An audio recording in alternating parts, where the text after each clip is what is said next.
This is Harmless Phosphorescence.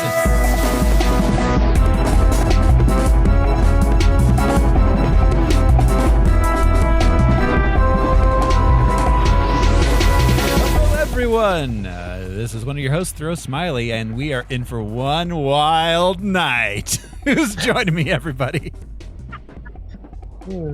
I'm Josh Cece, and oh no, I accidentally watched my big fat Greek Spartan cake. Damn. They do not fear the lash. They fear me, Brian Lesh. The lash. Only the soft, only the soft and weak may call themselves Alaric Weber. I'm Alaric Weber. And this is Harmless Phosphorescence, the deep dive movie podcast where we pick a theme or a series, we watch the movies, we gather some research into the production and the source material, then we tell you all about it.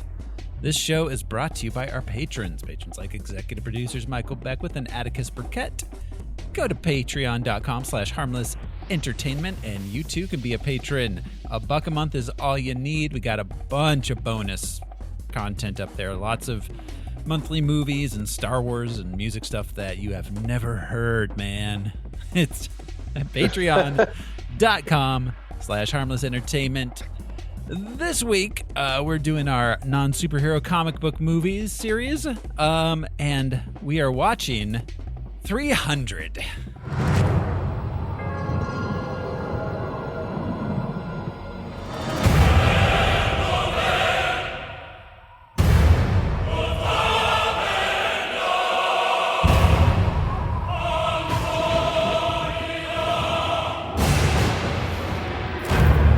Spartans had ascended from Hercules himself, taught never to retreat, never to surrender, taught that death in the battlefield is the greatest glory he could achieve in his life.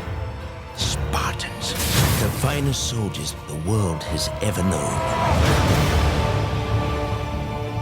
It's quiet now. They came from the blackness. Be afraid! Sparta will burn to the ground. 1,000 nations of the Persian Empire descend upon you. What must a king do to save his world? Instead, ask yourself, what should a free man do? Threaten my people with slavery and death. This is madness. Madness. This is Sparta!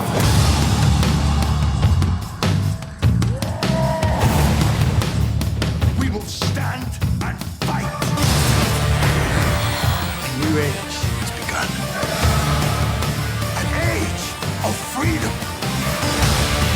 And all who know that 300 Spartans give their last breath to defend it.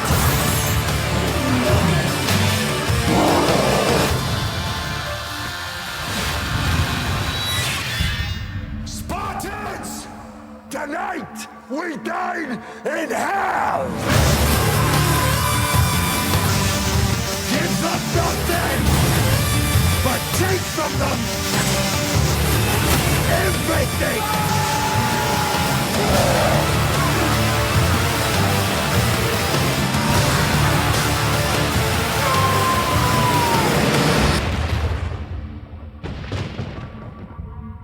We're in for one wild night.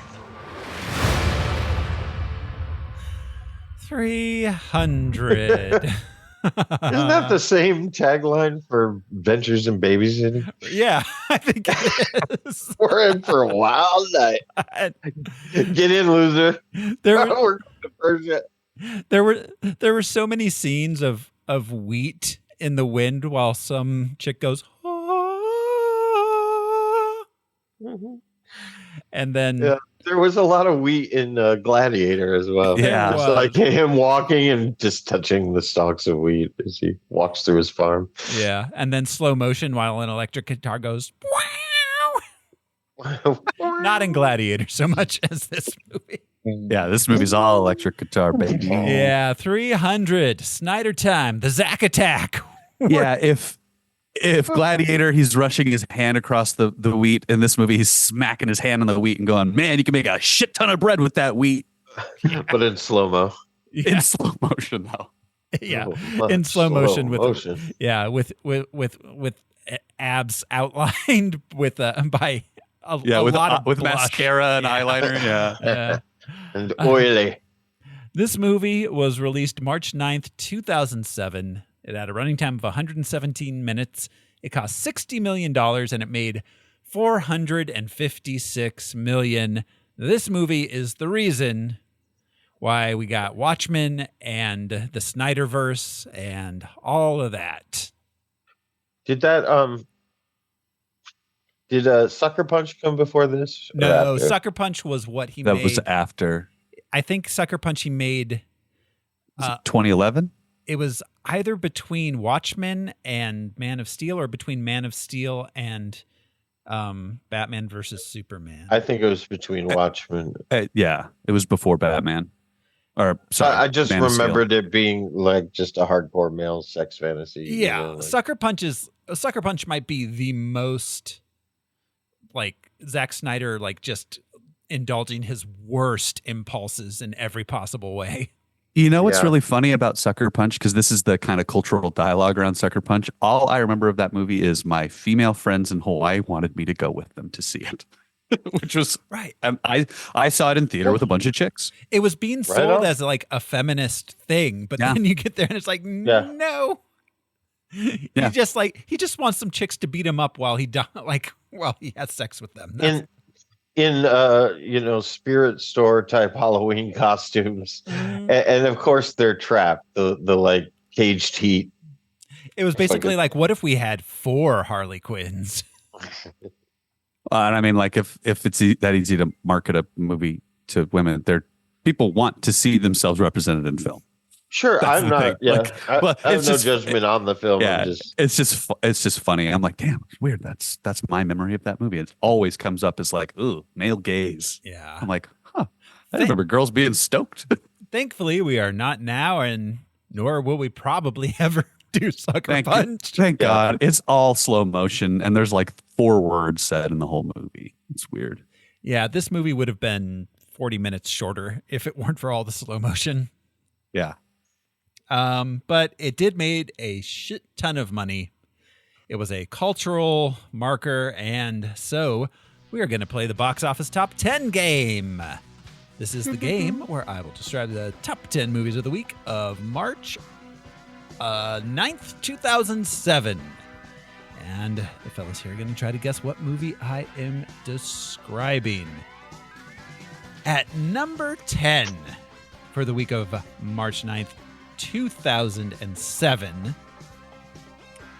an FBI upstart, Eric O'Neill, enters into a power game with his boss, Robert Hansen. I love when they tell us the name. An agent who was put on trial for selling secrets to the Soviet Union. A power game. It was the game of life. It was Jackbox. This Selling movie secrets. stars Chris Cooper, Ryan Felipe, and Laura Linney. Laura Linney, sorry. I don't know. I don't remember it at all. It looks like a political thriller, and it's called Breach. Reach. Yeah. All right. Yeah, It was like exactly. the era of political thrillers, man. Yeah. Yeah. There was a lot I of mean, we'd been at war in the Middle East for a while, and you know, yeah, we really had been. At number 9 this week, the idealist William Wilberforce maneuvers his way through Parliament, endeavoring to end the British transatlantic slave trade. Another inspired by a true story. Historical fiction, it sounds like. Yeah, historical fiction. This one stars Michael yes. Gambon Oh, I like him. and a bunch of British people I have not heard of. It's named after a very famous hymn. famous hymn? Him. Yes. Hymn. Not him, but him.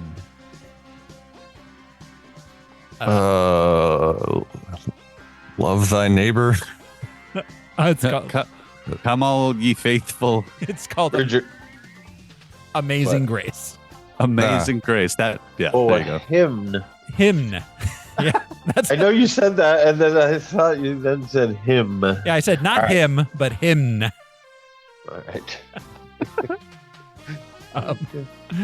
There's a banner week at the box office here, guys. At number 8. A washed-up, this one. Okay, a washed-up singer is, I've heard of one. Hey, a washed-up singer is given a couple days to compose a chart-topping hit for an aspiring teen sensation. Though he's never written a decent lyric in his life, he sparks with an offbeat younger woman with a flair for words. Is Is this music and lyrics? Music and lyrics, Yeah. Hugh Grant and Drew Barrymore. Double. lots of awkward by a piano in that movie? Yeah, And her nervous laugh. Yeah. her being nervous and him being like, Yeah. And then one okay song at the end, sung by two people who are okay singers. Yes. At number 7, a mild-mannered guy who was married to a monstrous woman meets the woman of his dreams and schemes a way to be with her. Is this the Heartbreak Kid again? Oh God, no. This is an This is Eddie Brendan Murphy. Fraser. Oh, Eddie This Murphy. is an Eddie okay. Murphy in latex movie. In latex fat suits, A Crump divorce? basically. Crump versus Crump? Oh, is it like Norbit? Or Norbit, yeah. Norbit. Yeah, Eddie Murphy stars as a Forget. Norbit fucks. yeah, he's a skinny nerdy guy and also a big fat woman. He's both. He has range. He's dynamic, yeah. He is the Martin Lawrence of his people. Jesus Christ. At number 6 this week, Walter Sparrow becomes obsessed with a novel that he believes was written about him. He's so vain. Oh, I know. Stranger Than Fiction? Absolutely. Absolutely not. As more and more similarities between himself and his literary alter ego seem to arise. This stars James Carey. I've never said his name that way before. I know. Jim's, Wait, what movie is this? This then? is one of the very few complete. Is this 7 or something? It kind of almost, but more. 13? More Number 13? Closer. We're getting up there. 14? 23. 23. Number 23. Josh wins. Bingo! Yeah, Jim Carrey in a horror movie. 0 comedy. It was not. Yeah, it wasn't great. I had high hopes. Like, it looked okay. Yeah. I thought it was going to be more like Pie, and I just, it did not wind up being what I thought it was going to be at all. It's just weird. Yeah, it wasn't a great movie. Yeah. Not a Jeff Daniels to be seen. Yeah. At number 5 this week.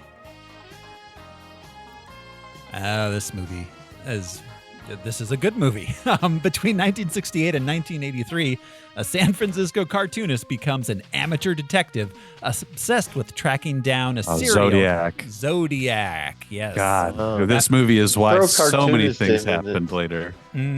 Yes. No, this movie is so good. This is like, had this movie been cast differently, our timeline would be very different. Oh, absolutely.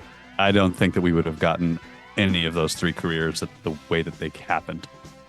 Yeah, and this was apparently Jake Gyllenhaal was right in the middle of like blowing up. He was like right in the middle of doing like his Oscar thing for the first time. And like, so, and he was like, I will never work with David Fincher again because David Fincher wouldn't let him leave set to like do Oscar like interviews. He was like, well, no, we've got to get the shot, Jake. Yeah. Good for David. Yeah, for real. Yeah, he Good just for done like Fincher. Moonlight Mile and Donnie Darko and things like and that. Brokeback Mountain had already come out. Brokeback Man. I think that was that very was the Oscar. big- I think Yeah. Brokeback was what he was on the Oscar trail for. Yeah. Yeah. I think Moonlight Mile won some. Yeah. Well, anyways. Yeah, he was Prestige. Now he's playing Dalton in Roadhouse. Yeah. Exactly. Well, I think it's kind of cool that he's able to do that, honestly. I thought that was I'll interesting. say it again. I have no problem with it, Yeah. but I won't stop pointing out that little scrawny kid is. Bubble Boy, we Johnny talked about Darko. Oh, yeah, that's We right. talked He's about it Bubble before. Boy. He could kick any one of our asses, but I Oh, still yeah. don't know. But whatever. We bought Swayze the ballet dancer, so Yeah, I'll shut up. Swayze was a ballet dancer too. Well, and I think that Jake Gyllenhaal chose to do that. I think that he really wanted to do that, which is kind of Yeah, I definitely don't think he was extorted. yeah. Well, no, I don't think somebody came to him and was like, "Hey, we're making this movie. Do you want to be in it?" I think he was like, "Nobody's making this. I want to make it. I've been making punching movies for 10 years now." It's a French director, so I don't know. Maybe they had a relationship. Yeah, I'm excited to see it because it's gonna probably be terrible. Yeah. Oh, yeah. No, it's a remake of Roadhouse. In a similar way. Yeah. Yeah, I hope it's terrible in a similar way and not just a terrible way. Yes. yeah. I hope that it's fun to watch. Yeah. So at number 4 this week, when a motorcycle rider sells his soul to the devil to save his father's life. Johnny Blaze. That's Is the right. Spirit of Vengeance though? No, it's the first one. It's the Ghost first Rider. one. Yep, Ghost Rider. The least of them. The first one was, right? Is that what we determined? Well, I think the second one was so off the wall bananas that we were like we kind of loved it. Yeah, Spirit of Vengeance like owns how wacky Nick Cage is. Yeah, You know? whereas the first one tried to be more of a straight ahead movie and pretend that Nicolas Cage was actually a normal guy. Yeah. At number 3 this week, a preteen's life turns upside down when he befriends the new girl in school and they imagine a whole new fantasy world to escape reality. This is a movie that apparently traumatized children of the right age. I've heard. Yeah, I feel like it was one of those like young adult novels about somebody dying. Yes, it was definitely one of those. The Fault in Our Stars. Not that one. That's not Fault in Your Stars. No, no, it's not. It's not a John Green. There's something wrong with the stars. We need to figure it out. Don't look Send up. some astronauts. It's more Fucking flat. less teen, more preteen.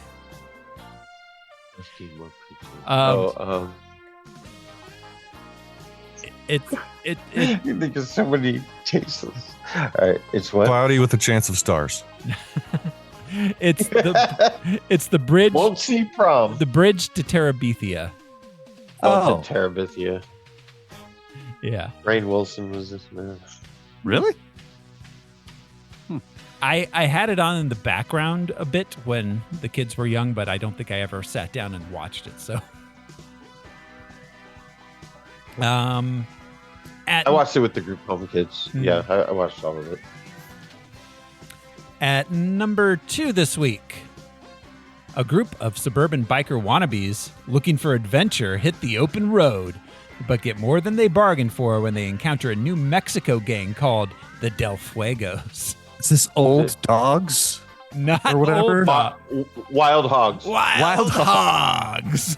Dude, I've never seen it, but when Cody was a teenager, so he would have been a millennial or just a little less. I don't know. Born in 92? I guess not. That's millennial. Anyways, but when he was like 15, 16, he was obsessed with this movie, and so were his friends. And they even called themselves the Wild Hogs. And I just don't get it. I'm so I don't confused. Get why a weekend boomer adventure movie is like. Yeah, it's like a less cool Space Cowboys. Yeah, starring Like- Tim Allen, I mean, John Travolta, Martin Lawrence, and William H. Macy. Right. I thought at first it was ironic, so I was all about it. But then they each had their nicknames, and they would post and communicate with each other about badass wild hogs. I'll have to watch it. I don't know if there was subtext that I just. Maybe it's good. I mean, not good. I had no judgment at the time. I was like, I guess it's better than The Purge. right. I know. Yeah. Yeah. Yeah, it could be obsessed with I Harry couldn't Potter. understand or that something. phenomenon. Like it was almost a movie they grew up, like, so his generation was The Lion King, like everything about him when he was little was The Lion King. Like, Sure. So when did they adopt this Tim Allen, John Travolta biker movie? I don't know. Macy. Men of a certain age, am I right? Yeah. And then Martin Lawrence just thrown in there. Yeah, like he would hang with any of those guys. Right. Yeah. And of course, opening at number 1 this week, King Leonidas of Sparta and a force of 300 men fight the Persians at Thermopylae in 480 And BC. Normandy. Yeah. Thermopylae. Come on, Thermopylae. They say it in the movie. The Battle of Yes. Thermopylae. Yeah. Yeah. They say a lot of stuff in the movie. What's ironic is most of it is just stuff you could read in a history book. Not all of it, but a lot of it. Who's narrating the movie? Faramir. is it- Faramir's Is it who? Delios. Helio. Is that Helios? Delios. Delios. Yeah. Oh, Delios. As in, that guy's a big Delios. Yeah, I mean, I knew there was sort of a first-person nomination, but okay. So one of the gods, The whole Helios. The whole son. No, No, One of the Delios. soldiers. Faramir, The Oh. one-eyed guy. Yeah. the guy at the end the entire movie was just him giving a big speech to rally up the troops. Yeah. Right. All right. Yeah. I Yeah. heard Helios. Yeah. No, which is Delios. a word, but I didn't know Delios. Okay. Well, Helios was the king of Athens, I think, at the time. Anyways. It's the sun god as Yeah. well. Yeah. That is, Word for sun, I don't know. but yeah, so that is our box office top 10, which does bring us to the character, comic book, and ancient Greek background. Al, Professor, tell us what we need to know Mostly about, Greek history, because about these Greeks. All right. 300 is a historically inspired comic book limited series written and illustrated by Frank Miller with painted colors by Lynn Varley, who also worked with Miller on Ronin, The Dark Knight Returns, and Elektra Lives Again. he actually still works with them. I didn't realize this till last week, but there's even another Dark Knight Returns movie. No? Not movie. So sorry. Graphic novel. A third one? It seems as though it's a fourth one. Oh, I only wow. I only knew about the first two. But anyways, Same. Barney still work together. This comic was initially published in 5 issues from May to September of 1998. Each page of the series is illustrated as a double-page spread, and when the collected edition was published, the individual pages were twice as wide as a normal comic, resulting in a graphic novel of only 88 pages. That's really cool. That's interesting. No, I mean, I'm sure it's a beautiful looking graphic novel. Yeah, I think I checked it out from the library way back when, the hardcover, and was surprised that it was as big as it was. 300 is a fictional retelling of the Battle of Thermopylae in the year 480 BC. What did they call the year back then? Today. Did the Greeks have a name for the year? I don't know. You're the professor. I'm curious. Al. Yeah, that's true. That's funny. Like, we're gonna party like it's 9. BC. I don't know the date. Miller was particularly inspired by the 1962 film The 300 Spartans. The battle lasted over the course of 3 days and was one of the most prominent battles of the Second Persian invasion of Greece and the wider Greco-Persian Wars, which lasted 50 years from 499 to 449. Yeah, this isn't the first time the Persians have come to Greece, as one would assume in this movie. Yeah. Nor is it the They last. Nor is it the last. According to history, mostly Herodotus, the proposal to block the advance of the Persian army at the pass of Thermopylae in conjunction with blocking the Persian navy at the Straits of Artemisium was the brainchild of Athenian politician General Themistocles. Leonidas of Sparta led a force of about 7,000 allied Greeks in the battle. Wait a minute. That's not 300. There were... Lies. Wow. We'll get to that number. The 7,000, they were allied Greeks, so like the Phocians, the Thebans, maybe some Athenians thrown in there, Thespians. And lots of helots. And what are those, Al? Those are somewhere between a slave and a free man. Slaves. They're still slaves. Slaves. If you're somewhere between slave and something else, you're still a slave. Yeah. If slave is in the description, you're a slave.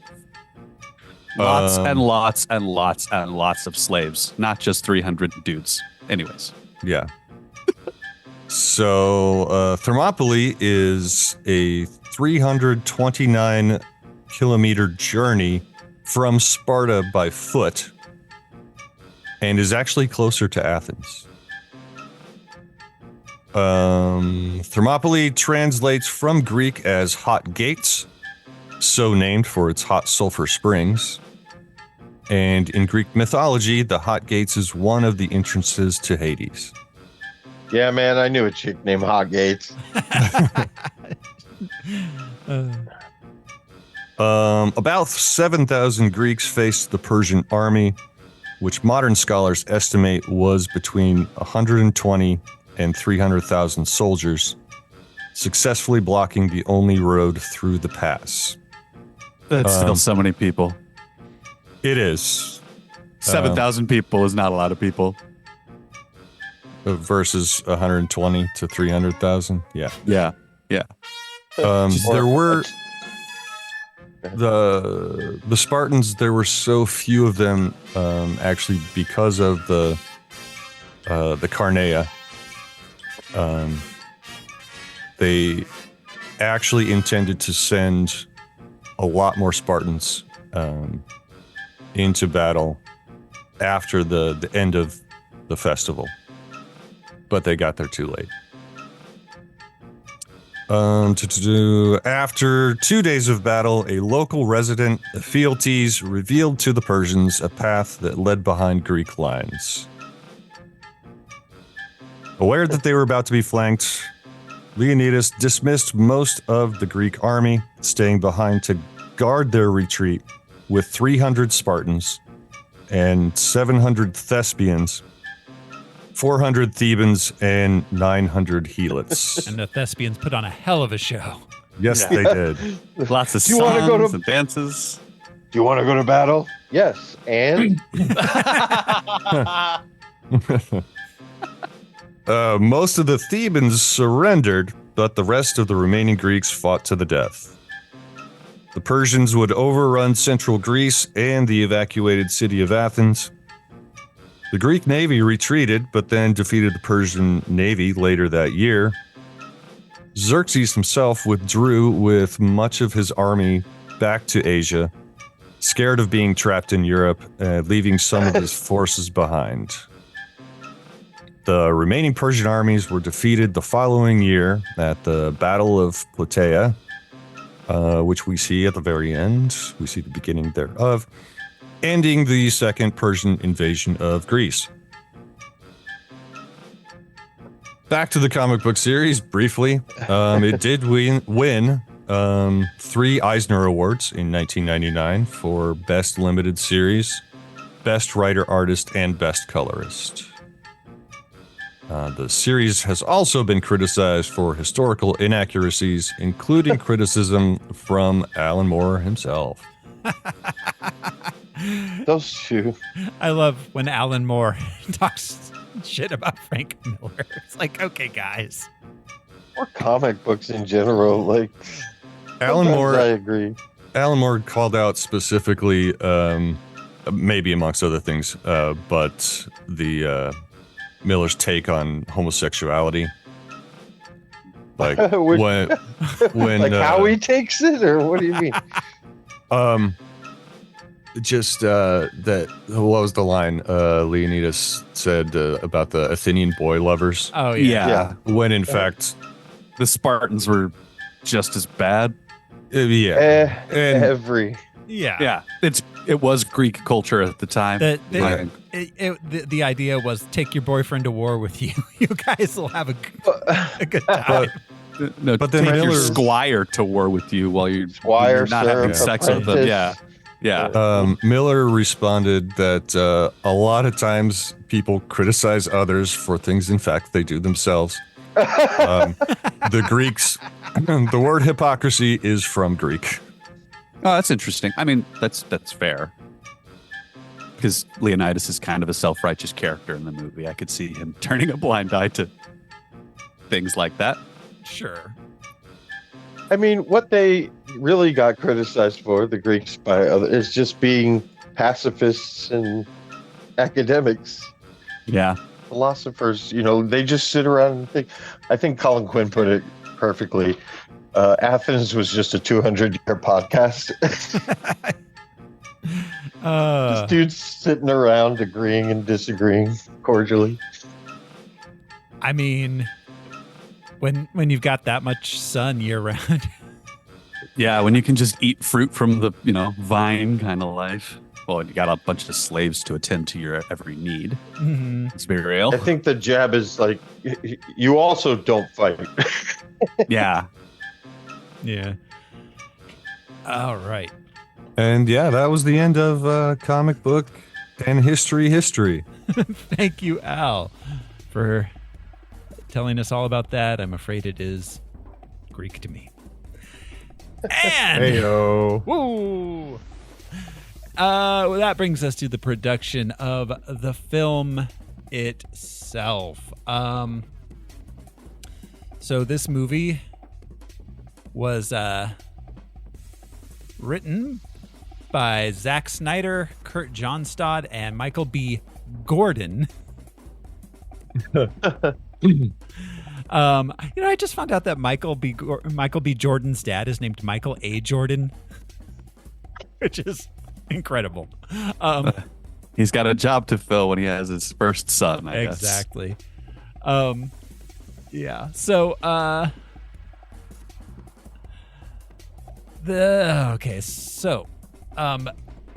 there was also a film when producer Gianni Nannari of Warner Brothers basically got his hands on the graphic novel and started trying to get it made. But at the same time, Michael Mann was planning on making a movie about the same subject, not based on the comic, but on the actual historical events. That would have been cool. Yeah, that's interesting. Michael Mann knows how to add an element of human suspense. Yeah. Absolutely. He was specifically Thermopylae? Yeah. Wow. Based on a book called Gates of Fire. Damn. Which I believe is a historical fiction novel about the Battle of Thermopylae. That's interesting. Like, this is like the teenage version, and that is the like adult academic version of this that never got made. Yeah, exactly. Yeah, so he got Snyder got hired onto this by Warner while he was making Dawn of the Dead. He and Kurt Johnstad rewrote the script by Michael B. Gordon. Gordon is a writer for hire that Warner's hired on to make the script. Michael B. Gordon. Every time I have to stop myself from saying it wrong. Michael B. Gordon You could say MBJ. We're hip. MBG. Oh, Michael B. Gordon also was a writer on G.I. Joe, The Rise of Cobra, and Angel Eyes. Okay, Rise of Cobra was a decent movie. I'm not going to lie. All right, I'm not going to lie, Your Honor. He's not gonna. So Kurt Johnstad also would go on to write Atomic Blonde and Rebel Moon and 300 Rise of an Empire. So, thanks, Kurt. Zack Snyder, we have discussed many a time here. We don't need to go into what he's about any more than we already have. We can do it in slow-mo, and you'll get the point. Yeah. I'll just make one point, is that on a directorial level, he reminds me of M. Night Shyamalan, where it's like, okay, dude's making a movie, and he seems to know what he's doing, like as far as his vision, but it's so hit or miss, or the things that are boring is the same boring in both. Right. Director's handbag kind of thing. The slow-mo thing. But everything looks so fucking cool. That's the one thing. That's what I mean. Take away from this, like, this is not a bad-looking movie, Yeah. and dude directed it according to his vision. Yeah. Yeah. I absolutely think Zack Snyder is a good director and a terrible writer. He should not be involved with anything that the people say or do other than where he's putting the camera and how they move. Does he honestly- edit his pictures? I'm gonna find out. I think so. I think he's got a think really so. heavy hand in the editing. I don't Yeah. think he gets credit for editing, but I think he's super involved.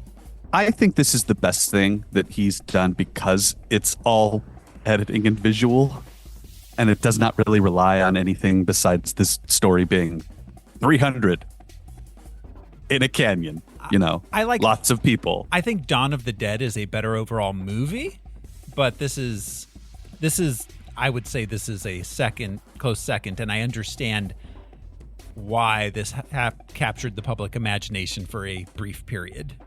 I can't help get wrapped up when I watch this movie. It's interesting. This movie is very it just draws me in a weird way.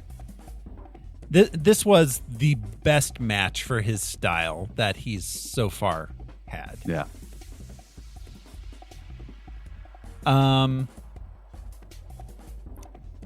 Yeah, so they shot almost entirely on blue screen, obviously. And our I mean, so his movies are edited by someone else technically for credit purposes, Sure. but I'm with you, Thoreau. Like, very close relationship. yeah, yeah, absolutely. Like, it's the same woman that's edited almost all of Scorsese's movies, and she deserves a lot of fucking credit. But they're Scorsese movies. Yeah, of course, exactly. He's in the room. Yeah. Yeah. Our cast starts with Gerard Butler as Leonidas, King of Sparta. Gerard, Australia's finest. yeah, Gerard Butler. This was his breakout, right? Yes, it was. Absolutely. It was his second.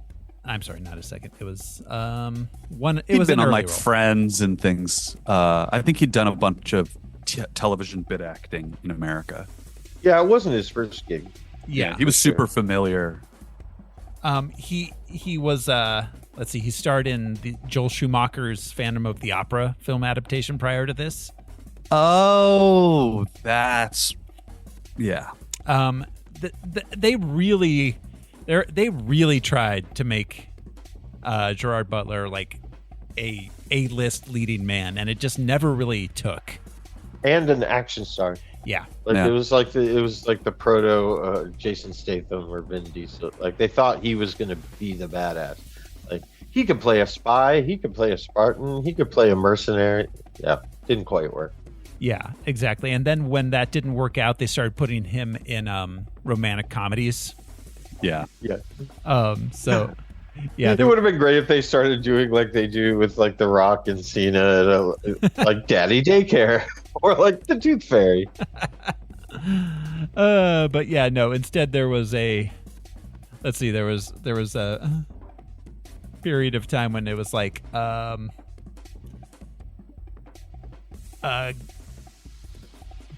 God, Chasing Mavericks. Oh, that's about a surfer. Playing for Keeps with Catherine Zeta-Jones and Jessica Biel. Yeah. He was in Olympus Has Fallen. That's right. He's the Secret Service agent in those movies. Yeah. But like also a family man. And he does voices on How to Train Your Dragon. We also have David Wenham as Delios, our narrator, and best known as Faramir from The Lord of the Rings. What's the dealios? With Sparta. How come you can only find one of your lace-up sandals? We saw him most recently, I think the only time on this show, in Van Helsing.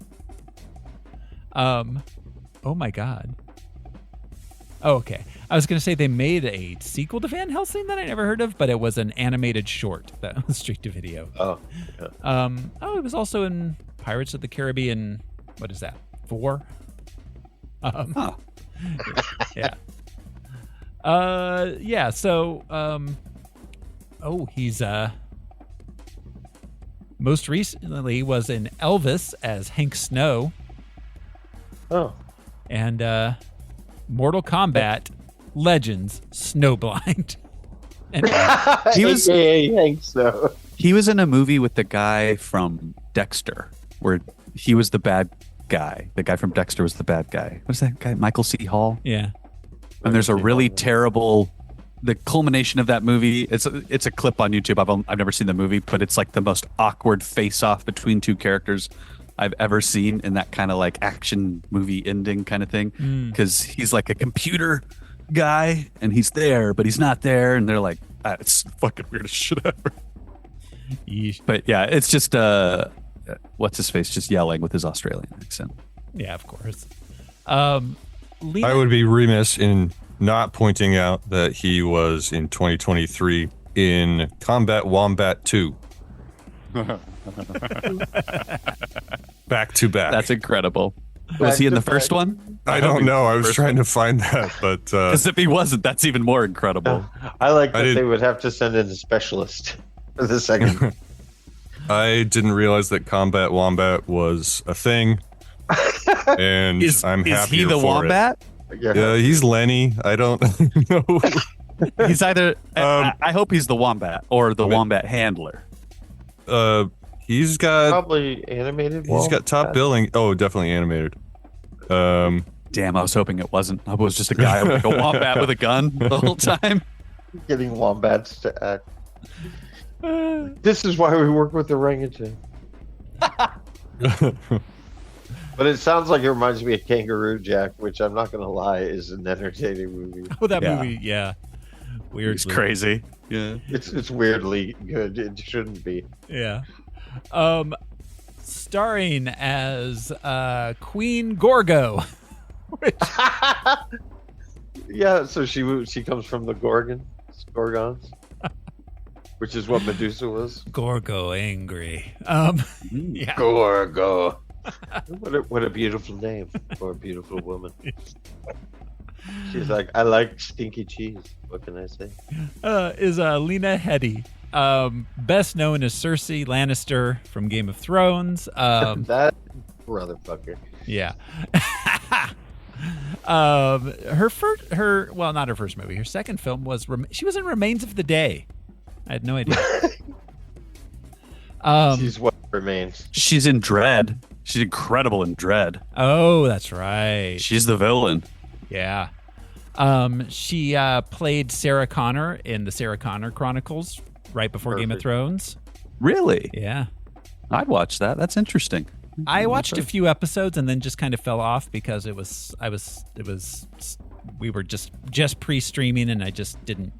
I had two. It's probably not good. It's Terminator. It's 50-50. No, it actually was acceptable. pretty good. Like the Sarah Connor Chronicles was better than most of the movies post T2. Oh, okay. Wow. Well, you have my attention. I might watch that. I like Terminator. I like the bad ones too. She's what was the movie? There was a movie she got completely cut out of, but they still had to pay her, and she sued them. What movie was Was it that? a Marvel movie? That was just recently. It wasn't Marvel. Yeah. Was it DC? It was DC. I felt like it was. Yeah, maybe she got. Oh caught no, in it the was James- Marvel. It was Thor: Love and Thunder. Oh, that's Right. right. Yeah. Yeah, I knew it was something like that. Yeah. I think she was supposed to play one of the Greek gods or something. Yeah. Oh, something. maybe like Aphrodite or something. Yeah. Yeah. Wow. I think she shot whole sequences, right? Yeah. Like, so that's why they were on the hook to pay her still, because she went and did the work. It's crazy. She voices. The MCU is bonkers. Like, there's people who thought they were in movies and weren't, and then there were people who had no idea they were in movies. Gwyneth Paltrow not remembering she was even in Spider-Man. She's like, I don't know. I just cashed the checks, dude. I show up in Atlanta for 10 days and walk around on green screens. I don't know what you Yeah. want. As an artist, I can see the frustration, but at the same time, it's like, well, that's how Yeah. it goes. Yeah. Like, stop throwing money at me, please. She voiced Evil Lynn in the Masters of the Universe Revelation series from a couple of years ago. Revelations. What is being revealed? I assume He-Man's penis. But No, It was they- almost there. They leave you at the end wanting more, I'm sure. I remember outlines even. Dominic West as I Theron. like him. Fucking McNulty, man. Yeah. Yeah. I like him. I love to hate this actor so much. Oh, he's so good at doing that. Yeah. So good. You guys have all seen The Wire, right? Yeah. Yeah. Mm-hmm. Yeah. Fucking McNulty is so easy to hate after rooting for him for so long. It's so funny. Well, that's what makes that a great show. Is everyone you think you're rooting for, come the end, you're rooting for nobody. Really. Yeah. Some of his other credits include Maybe Pooh Bear. Some of his other credits include Spice World, the Spice Girls movie, and Star Wars Episode 1, The Phantom Menace. He was one of the Naboo guards, Nubian right? guards, yeah. Yeah. Yeah. That's right. Fucking McNulty, man. Jeremy and I talk about the one Wire scene where they just say fuck like 400 times, where they're finding the bullet. It comes up like every week in conversation. How many fucks? He plays Prince Charles in The Crown. Oh, yeah, he does. We've seen him in Punisher Warzone. Oh my God. He was We've Billy seen him in- / Jigsaw. He was Seen him in, Jigsaw. That's right. Mona Oh my Lisa God, the best Smile. character maybe ever Yeah. put to film. Such an insane character in that movie. I'm not going to run through all 300 of the Spartans, which, by the way, I don't think I ever saw more than like 16, 17 on screen at a given time. Yeah, I hate to break it to you, but there were green screens involved. But Vincent Regan played Captain Artemis. We saw him in Ghost Rider: Spirit of Vengeance, and we'll be talking about him again soon in Aquaman and the Lost Kingdom. Oh, I wish we hadn't found that kingdom. Yeah. Why couldn't it have stayed lost? The last couple I'll mention here is Rodrigo Santoro as King Xerxes. He is best known for 300, but also has been seen in such films as Brainstorm. I Love You, Philip Morris. That was a good movie. Does he play Shay? He played Che Guevara in Shay. Huh. Love Actually, and Did they have to shoot really at weird angles because he's actually 9 feet tall when he was Che Guevara? Absolutely. Like he had to like hunch the whole time. They just superimposed a T-shirt over his head. Che. He voiced Stuart Little 2, or Stuart Little in the Brazilian dub of Stuart Little 2. Really? Okay, I was gonna say, he replaced Michael J. Fox. Yeah. Yeah. I was like, Wow. He was Michael J. Fox in In the the Brazilian version of Stuart Little. Sure. Yeah. And he voices, I don't know, I assume like a dog or a parrot in the Rio series. That's cool. He Yeah. really. I just love a dog or a parrot. I The love- options I'm giving. I love the way this dude plays this role. Yeah. This is a thing that he could have done a lot of other things with, and just it's fun to watch him be weird as hell. Yeah. And of course, I would be remiss if I didn't mention that as Stelios, Mr. Magneto himself, Michael Fassbender. Yeah. Over or underacting in a very strange way. That Yeah. boy gay as hell. The whole time, I'm like, he's gay as hell, man. He's just like, hey guys, when we're done, if we survive, we're all gonna No, but- kiss. No, I love the hold way hands. the entire time. I'm sure he showed up to set and was like, they're not going to talk about these guys being gay. Okay, that's I'll fine. talk about it. I'll be gay. They're all like, "Don't let that guy die. We have some plans for him."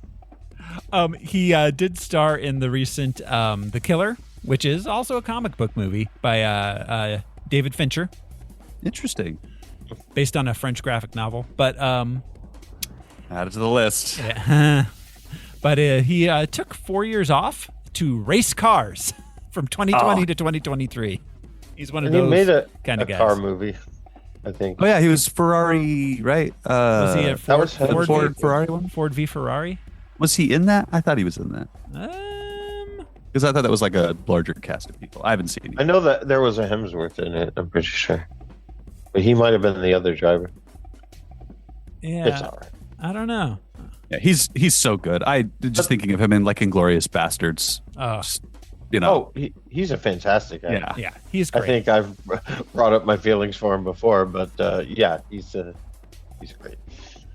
And that's cool that he took that time off. That's such a Paul Newman thing. He did the same shit. He's like, nah, I want to race for yeah. a while. Yeah, Le Mans. I don't know. how Oh, you say it. Le Mans. Le Yeah, Mans. that movie. Okay. No. That race. He's been racing in that race the last 4 Oh, years. he's been racing in Le Mans. Whoa. That's a crazy race. That's one of those Yeah. that goes through Monaco, goes through the city that's like streets and everything. yeah, like That's- Iron Man It's a 2. street race. It's a street Yeah. race. Or it's Yeah. legal. Cars 2. Or Cars too. Cars 2 is the craziest movie ever made. I still have never seen any of those movies or the Oh, Planes ones. I had children. I've seen them all. Uh, Cars 2 has a car pope, which indicates Yep. the existence of a car Jesus. that was Car crucified. Yeah.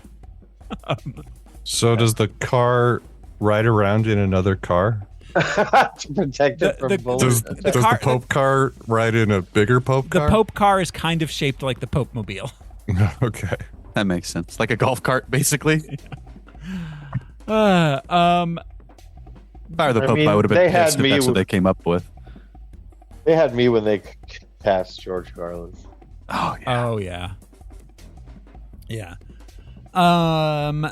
This film 300 has 61% on Rotten Tomatoes, Not as high as I thought, but yeah, all right. and Interesting. yeah, it was not universally well reviewed at all. Those because those percentages change, right? You know, as people put their input. in. Yeah, that's the critic score. I'm not giving the audience score. Oh, right. And then there's the audience score, but that one updates. You know, like Yeah. new people watch it and they're like, "Hey," Yeah, but I, mean, see critic scores. The critic score can update too if a recognized critic reviews it, like in later days, like a YouTuber or something. I got you. But So it's not filed with the Library of Congress or anything. It is malleable. yeah, exactly. It's not like the thumbs, which are forever, ever. Thumbs are forever. And then there's a dude with two chopped off thumbs going, "Oh." Yeah. I do have a couple. James Bond, thumbs are forever. A couple letterboxed reviews. User Winnova writes, "I've seen gay movies. and I've seen homophobic movies. This is the first gay homophobic movie I've ever seen. How many stars? 2. 2. Yeah. Yeah. And user Branson Reese writes, the only part of this I liked was when the coins fell out of the guy's pocket and everyone shouted traitor, but I thought they were yelling treasure. The cat write that? What the hell? It would be so much more fun if they gleefully called it treasure and then all just like ran to it, scooping it up. Like a pinata had opened. That review has no stars. They failed to rate it. Yeah, that was a statement. And that's it. I only got 2. The rest were all either Snyder bad or Snyder good. Snyder bad or Snyder good. Yeah. It's really it's a black or white. It's an on or off by two choices. I mean, Or- it's very simply what it is. Treasure. Treasure. Treasure. So that's it, guys. Are we ready to jump into the movie itself? I'll get kicked into that pit. Yes. Here we go. This is 300. To victory! Yeah. There's not one of us that wouldn't gladly die for the cause. Well, 1, Right, 1. but otherwise we're solid. But otherwise, we're solid. We open with a title card. Then shots of skulls. Skulls everywhere, skulls. But not a drop to drink. That's a baby graveyard. Yeah. Yeah, And those are not just any skulls. Those are That's baby where- that's that's where Casper. because rose from. Zack Snyder made this movie and he was like, you know what our opening shot should be? Baby skulls. I love it. Honestly, it's interesting though, because he puts those goalposts so far. First thing in the movie, like boom, these people kill babies. Yeah, they're pretty hardcore. You have to accept that they kill babies to Like, start. If you That's- can't tell, They're the that good this, like, guys. they're Yeah. the good guys. If you can't discern from this, hours old baby if it's a warrior or not, you just throw it in the pit. And just dashed into the rocks. Yeah, it's dark. I mean, there's definitely historical accuracy to it, but it's to me, it's Oh, fascinating. This it's is, I think, he accuracy. opened- Yeah. It is. That he opened the hilarious. movie with that because it just sets us up for like, Yeah. what? Eugenics was going on long before it was given that name. Yeah, Absolutely, Yeah. it was. exactly. I forget who it was. Somebody said about Spartan women, they were the most beautiful women in the Western world or whatever. It was some Athenian person who said it. But historically, I guess for probably similar reasons. Like, what do you do with your daughter that's not attractive? Jesus. Throw her in the baby pit. Throw her Well, in the baby pit, I guess. Ugh. How do you know they're going to be attractive when they're Well, I babies? mean, They I don't know look they're like gonna Winston be a Churchill. warrior. Well, Yeah. your not attractive daughter's not going to That's get the married point. off. That's the thing. It's like what happens So to she'll me. become a Yeah. slave. I mean, they Yeah, mentioned it. exactly, The yeah. messenger from Xerxes, like, you'll get bitches every day, Yeah. even hot ones. Even hot ones. But yeah, baby graveyard. Yeah. Like, I don't like the looks of this baby. Yeah. This one's got a bruise. This one Yeah. isn't quite ripe. Like, let's see, we're one of the few species who give birth to completely helpless animals that stay that way for years. But let's judge them right now. Yeah. Do they come and get your baby or do you take it to them? The people who do the baby I judging. assume you're expected to take it to them if you're a good Spartan. Oh, I think Yeah. it happens. It's like if you Down syndrome or if you had like Yeah. any handicap, they'd just toss it out the proverbial window. They would go to baby grave cliff. Yeah. That's what follow the signs. Do you imagine when they first when they first decided to do this, like, well, what should we do with him? What if we throw him over this cliff? Well, well, then we won't be able to do anything down there anymore. That's where I have my garden. It's just going to be a That was baby our- cliff. That was our picnic. That's Yeah. right where the lake is. You know, these are like cultural choices. These are things that got solidified over time. Like, that's crazy. Who was the first person that was like, the cliff is obviously where we have to throw your baby? What do you mean you're going to throw my baby off a cliff? You're like, well, what do you expect us to do? Throw it in a lake? Come on. Yeah, like bury it in a hole. For a warrior culture, the logic is sound. The ridiculousness is how they know right away that this cannot be a useful Spartan. But from a warrior culture, you don't want to. You're nomadic, fighting battles. You don't want to carry around people that, like. Hold on, Kevin. We need Kevin needs to catch up. And it's not unique just to Sparta. There are all kinds of cultures throughout history. Mayans, exactly. Aztecs, the Egyptians. Well, the Egyptians sort of were interested in deformities a little more. Yeah. But anyways, it was an interest of theirs.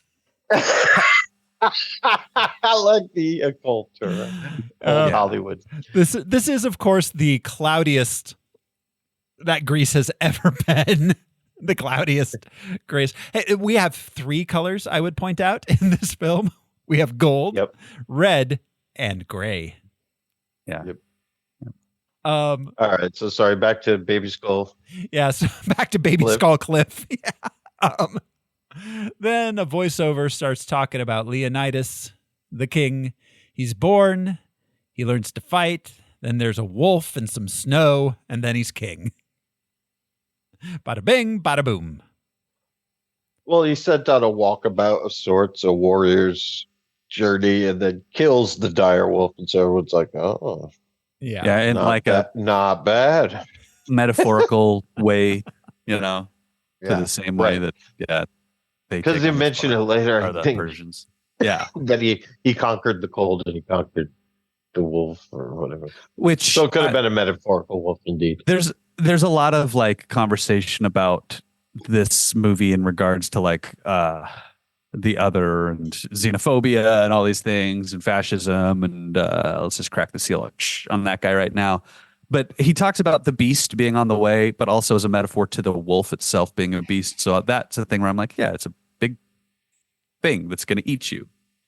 It makes sense metaphorically, but a lot of people got hung up on that in particular. It was interesting going back and looking at some of the criticisms of this movie and being like, that's in the movie, dude. Like, I don't know what to tell you. There are things to be weirded out about with this movie, but that's not one of them, I think. Yeah. No, there is a scene with a wolf that absolutely is in the movie. Like, well, but like, and him calling, what's his name? Delios calling the Persian army the beast, Yeah. And that, what's his face? Leonidas brought the beast upon himself. Yeah. Yeah. People were literally parsing that language. And I'm like, what? Okay. Yeah. It's called symbolism. It's been in movies for a while. Iranians did get mad over this. Yes. Claiming Iranophobia. One of the defenses of someone was that this is told from the point of view of Spartans over 2,000 years ago. This is not supposed to represent modern day values. Iran. Yeah. I don't think anyone got mad at Iran for this movie's depiction of Persians. Well, and I mean, like it's not historically accurate, and that's not the only thing. But that's not important. Yeah. I mean, like we don't know exactly what happened in Amistad. No. Yeah. But it's historical fiction, and so it just wasn't deemed as offensive. 12 years a slave, yada da da da. And this goes back even further. This is prehistoric. It's what I mean. Yeah. I think that some of the complaints are about the spooky guy with the machete arms and that's just Snyderin. Yeah, exactly. That's a dramatization. Well. And the fact Iran was like, we don't have guys with choppy arms. Never have, never will. Xerxes' empire, the Persian Empire, was massive. So that's not necessarily an indictment on the culture of Persia, like the inland, the imperial center. There's all kinds of weird stuff from all over the world that he's bringing with him. Yeah. I mean, the Romans literally believed they were descended from wolves. And when they went into battle, the wolf was very much their symbol. They were also quite good at domesticating wolf. the Vikings were bestial. I get what you're saying, that painting a certain people in this light, but we're talking about a history that's so long ago. It's really hard to put it in moral and ethical context. Yeah, it's in any way we know long it. ago. Well, and I mean, I will give a little bit to the idea that like it's Zack Snyder and this is Frank Miller, right? Yeah. I was going to mix this. Yeah, they are using those things to make a moral point that these guys are stopping barbarism with reason and honor or whatever. And it's like, oh, the rest of the world also has those things. You're not the only ones. Yeah, the Middle East at that time had far more of it than Europe did. Yeah. And I'm not saying it's you, Brian, by any stretch of the imagination, but that happens a lot lately where it's historically based, but everybody wants it planted in some sort of real world. The best example, The Maestro, where Bradley Cooper just played Leonard Bernstein, and everybody gave him such shit for using a prosthetic nose, but yet with the nose, he looks identical to Leonard Bernstein. Yes, Leonard. It's just like, why are we bringing these personal and present day context? It would be like if Brie Larson has to be played it'd be like if Brie Larson played Barbara Streisand. The nose is she would need the part nose of who that person is. It like she would actually be a good casting for that, I think. But she would have to have a prosthetic nose because the whole Barbara Streisand the nose was a part of her image. Like she I've been watching Griselda on Netflix. Sofia Vergara has the big prosthetic nose. They were both Colombian, so I guess it's okay for her. I digress. What I mean is with the historical fiction, I'll just get it real quick. The historical fiction shit, people complain if it doesn't encompass everything. Like you said, well, there were lots of other civilizations in the world that were, of course they were. Yeah. But we're talking about not only one part of the world, but a battle. Mm. It'd be if you were doing a movie about Gettysburg, and it's just like they were having a hard time in Missouri too. I don't understand why you. Yes. To me, the thing I love looking at the way that people parse things apart because it shows that there are interesting aspects to things. Sure. I like the idea of examining the choices that are made, but I see that like to your point that people just get hung up on it. And it's like, what the fuck? Yeah. Why is this doesn't ruin the art. It's just an artistic choice. And I'm like, why did you make that choice? What point were you trying to make? That's interesting. And then going like, why are these people mad? Like, oh, I can see why they're mad, but it doesn't affect me, I don't see how the Persians were portrayed as anything but formidable. Yeah. In this movie. I agree with that. If anyone, it's the Greeks being made fun of, and there's so much fun to make fun of because they don't fight back. Right. Ancient Greeks. Well, they can't because their economy's in tatters. So they sat around talking. Okay, I'm sorry. I keep interrupting. Yeah, we cut to 30 years later. A Persian. I'm so sorry. I wish when it fast forwarded, it was like an Ant-Man type thing where there's a music, like Spoon song or something. 30 years later, he's running a deli. A Persian messenger arrives at Sparta. We meet a Spartan politician who doesn't like Leonidas much. Then Leonidas meets with the messenger, who demands submission to King Xerxes, earth and water as a token. He urges Leonidas to submit and insults Queen Gorgo. Yeah. A name I will never get tired of saying. Well, she was definitely say she was chipping at him the whole time. Not to say that he just outright insulted her. Yeah. Do they ever even say her name in the movie? I think she's always just referred to as the queen or my wife. I think so. I don't think they said right. It's my wife. My wife. So he's like, why is your chick talking? Gorgo was the historical name. Yes, Queen Gorgo. Gorgo. The lovely Gorgo. Why did I keep my maiden name? Ladies and gentlemen, coming up on that center stage, Gorgo. Gorgo. Don't look her in the eyes. She'll turn you to stone. And she'll Spartan kick you into. Right. That's what happened. Yeah, Leonidas gets angry. He kicks the messenger into a pit. So they just keep the pit right there. I have other questions about the pit. Go ahead, Al. You look like you're Oh, ready to- I was wondering what the function of the pit was. What is that? It's the to baby kick graveyard? No, the Or baby No, we graveyard. just to- saw the baby. Yeah, that's how This they is open. another pit. This is where the Okay. elderly people go, I'm The assuming. baby graveyard is open so you can leave flowers on your. This is a pit that is possibly bottomless. Yes, which leads me or- to. Okay, go ahead. Should or they put very, ropes around very it? deep. Or very, very deep. Yeah. That guy falls for at least 4 or 5 seconds. That's But they hired the same Hundreds safety and hundreds of inspectors feet. as they use in Star Wars for yeah, this pit. it's the Empire all over again. No, what my question was is like there's clearly masonry around it, and as far as the camera lets us see, there's block. But where does that stop, and who had that job? Right? Yeah. Yeah. Yes. It could have started as a well, but I have a feeling it was designed for Spartan kicking people into. Yeah. It's a kick and But pit. yeah, the old kick and pit. Yeah. But who did the masonry work and for how far down? No, and at what point was like, you know what? When I'm king, I'm going to revitalize the pit. The kicking pit. Yeah. It's a civic revitalization program. Yeah. Going to be a kicking pit playground from now on. Yeah, so I was just curious who did that work. Children will frolic around the kicking pit. Anyways, after Round and round the kicking pit. We all have to come up with the merry-go. You know they had songs about killing their babies. They had all to the time. just to make it They're like, okay. This one's foot is a little shorter. He won't be my son no longer. I'll throw him in the baby pit. No, it wouldn't be a banjo solo. It'd be that guy who's playing the two flutes that's leading Two the flute Spartans. Yeah, it's like one flute that's two flutes.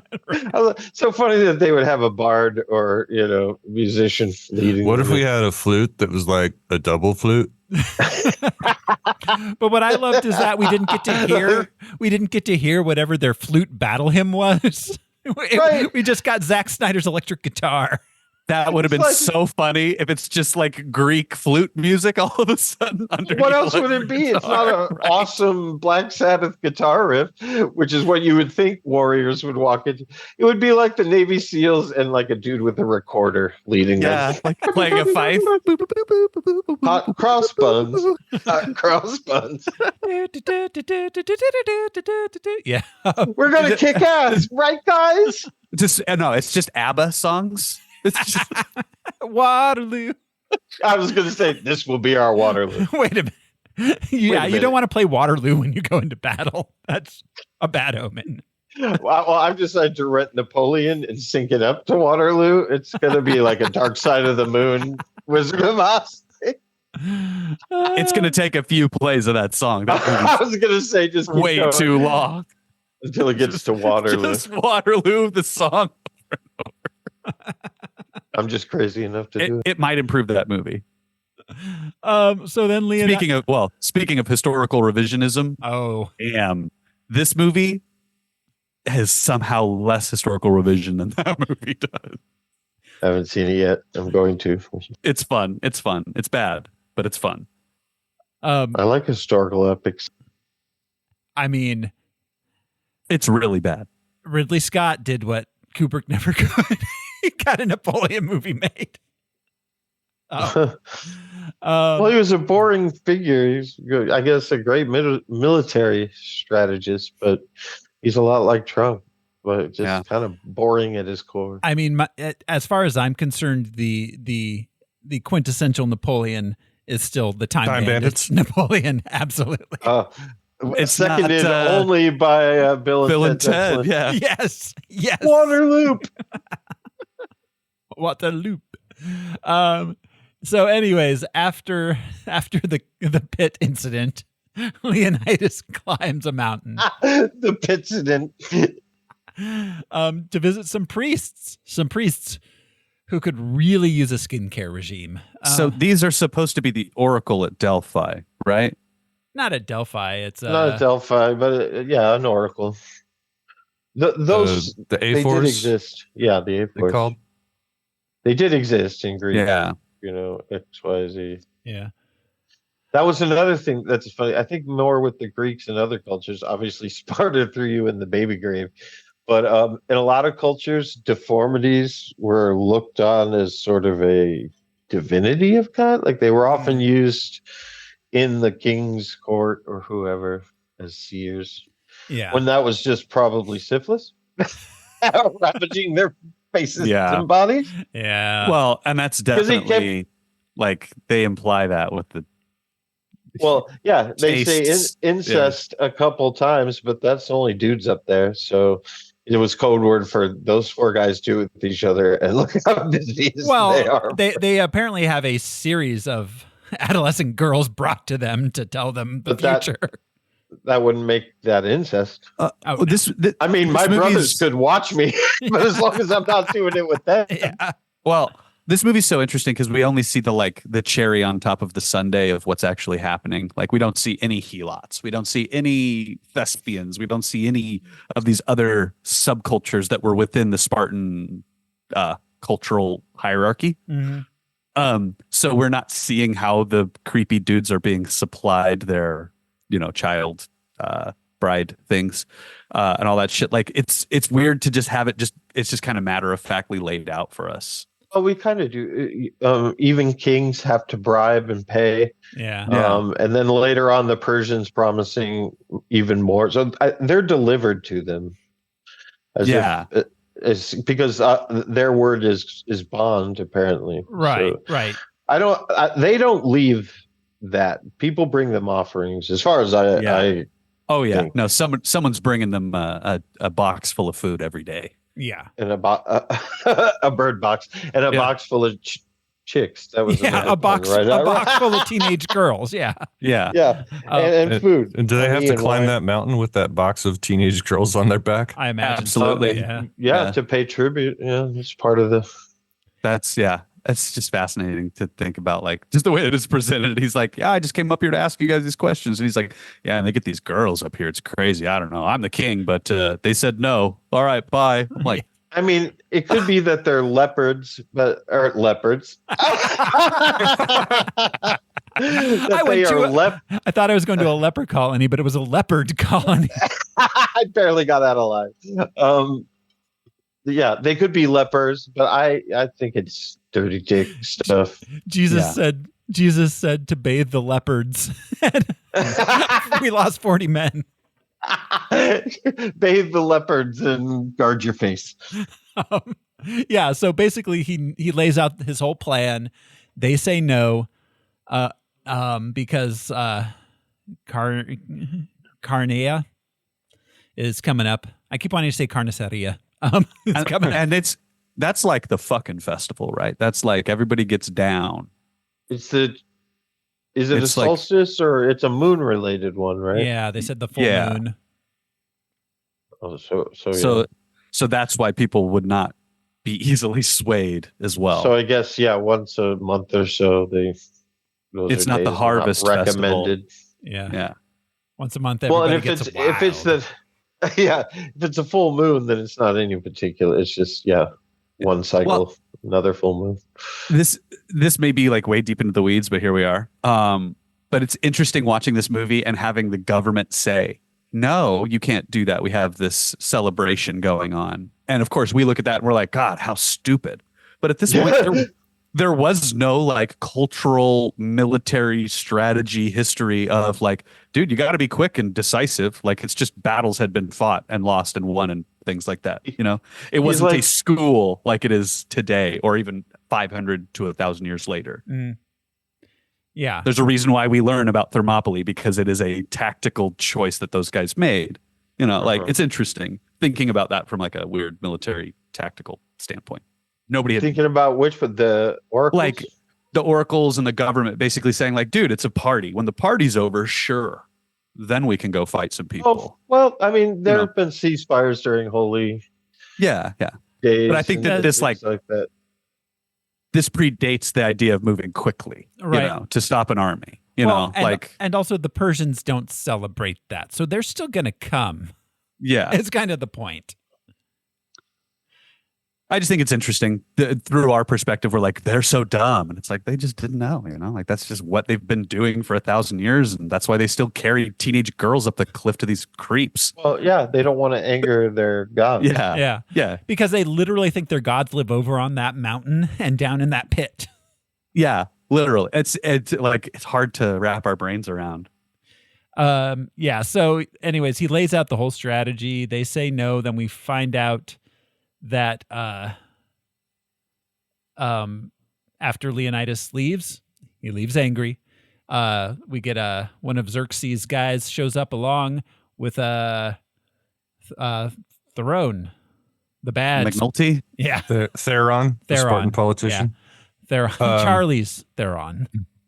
He didn't exist in the book. Like that whole.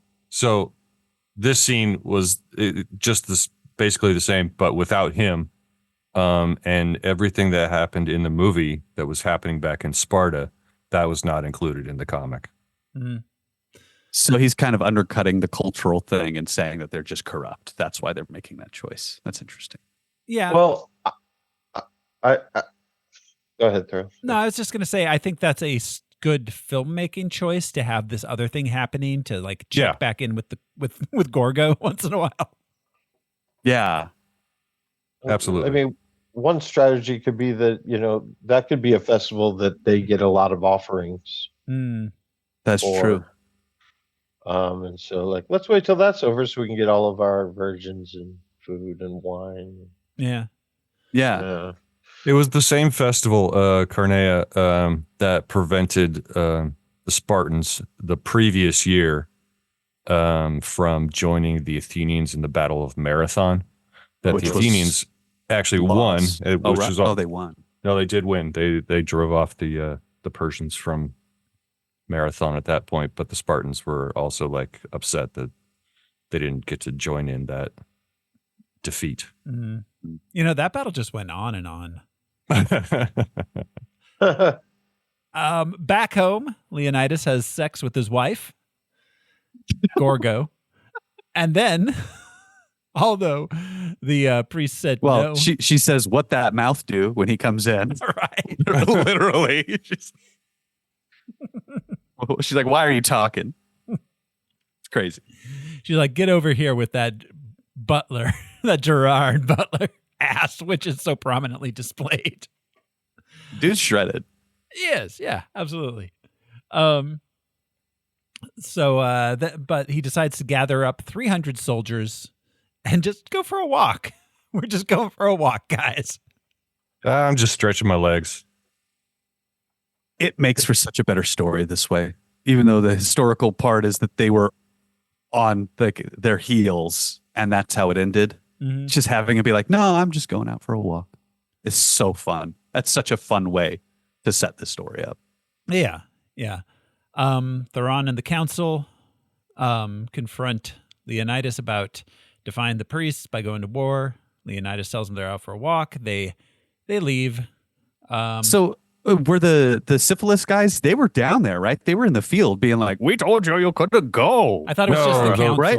Yeah, that was. It was just the council. Oh, okay. I thought that one of those guys was with them. I don't know. I don't think they leave.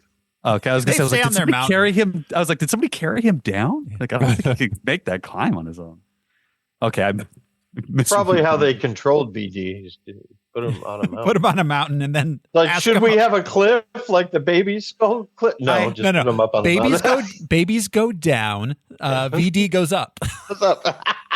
I love the idea Reproductive rights of the politicians running out to stop the king and his little army before they can go fight a bigger army. They're like, wait, we told you no. Like, it's just because it's such of the festival. They're not such worried a about weird the thing. odds. But Yeah, it's just such a, like, as an American person who has like a mayor and a governor and the president and like 400 generals in the military, like, this is just so weird. It's just the king and his 300 dudes and the senator and some other dudes running out to stop him. Fucking weird. It's just such a, this is human shit that's happening. Yeah. No, it's just, it's a, it's a city, but like, it's like what, 2,000 people? Yeah, like I mean, and that's kind of how we did Normandy.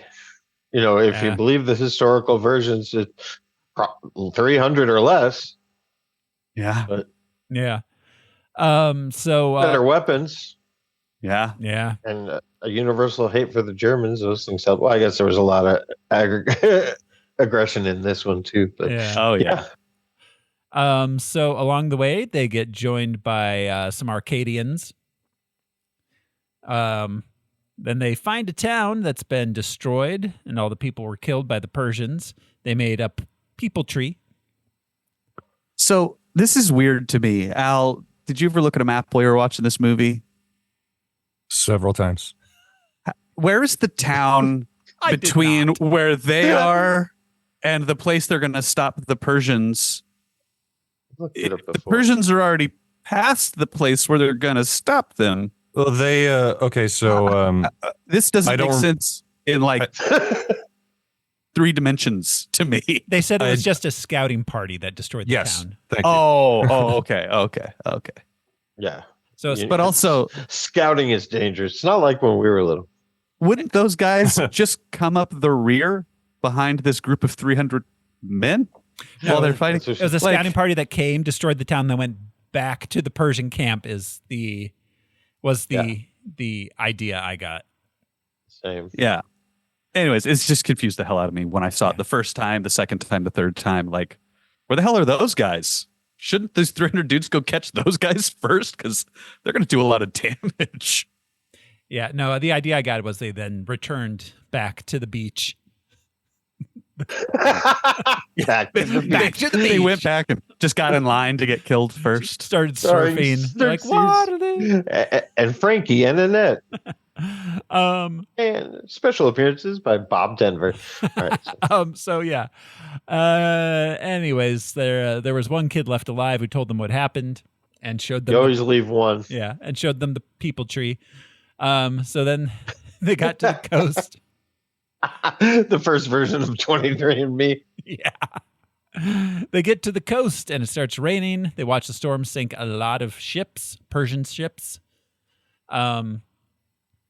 Meanwhile, That shit looks like an oil painting. This is one of my favorite shots. Is just him standing there with everybody like cheering, and then just And ships could getting. do you feel like bashed. you could see Poseidon in the waves or anything? I felt like I saw an outline of it. It wasn't dramatic like he was a character, but I saw this kind of a figure. I think that was heavily implied. I remember saying that after seeing it as a teenager. I remember thinking like, were they like putting the gods in that storm scene? Was I Interesting. tripping on I that? didn't go back and look, but it caught my eye. You know, I have that eye for like seeing faces and patterns and things. A lot of people do. Yeah. So my eye was immediately drawn to that figure. I think they put layers of that in there I for would that think so. reason. Yeah. Yeah. back in Sparta, meanwhile, the queen talks to a non-bad politician. She tells him that John Kerry. She's like, look, can I just talk to you, please? yeah. Can we wrap? She tells him that Theron is conspiring against her, and the politician arranges for the queen to speak with the council. Back at the coast, the Spartans scout out a large Persian encampment, and the next morning, while building a wall of dead people, they get approached by an emissary of Xerxes. They cut off his arm and send him back. It's not your arm anymore. It's the people's arm. So the Spartans have all kinds of barbs constantly. They're always one-liners. You know, they will fight in the shade. And, oh, it's a good day to die. Blah blah blah. Supposedly, they historically were known for their one-liners.